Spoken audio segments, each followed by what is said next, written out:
የፈለግሽውን ያህል ኢባዳ ብታደርጊ ቅያምን ላይ ሌሊት ተነስተሽ ብትሰግጂ ቁርአን ብትቀሪ ብትጾሚ ባልሽን ካላስደሰትሽው አንቺ እጅግ በጣም ክፉ ሴት ነሽ። ነቢያችን ሰለላሁ ዐለይሂ ወሰለም ጀነትሽም ጀሃነምሽም ባልሽ ነው ብለውሻል። ያ ማለት መልካም ከሰራሽ ለባልሽ ከታዘሽ ለጀነት መግቢያ ሰበብ ይሆንሻል። ባልሽን ማትታዘዢው ከሆነ ለእሳት ለመዳረግ ሰበብ ይሆንሻል ማለት ነው። ካገባሽ በኋላ ከወላጆችሽ ሐቅ በላይ የባል ሐቅ ባንቺ ላይ አለብሽ። ወላጆችሽ የሆነ ነገር ቢያዙሽ ባልሽ ቢከለክልሽ ወንጀል እስካልሆነ ድረስ ወላጆችሽን ሳይሆን መታዘዝ ያለብሽ ባልሽን ነው።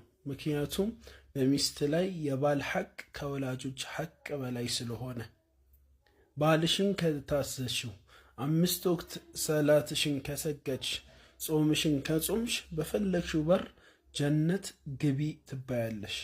ባልሽን ካስቀየምሽው ባልሽን ካልታዘዝሽው ያለ ፍቃዱ ከቤት የምትወጪ ከሆነ ያንቺ መጾም መስገድ ሰደቃ ማውጣት ለይል መነሳት ከንቱና ከንቱ ነው። ምንም ፋይዳ የለው።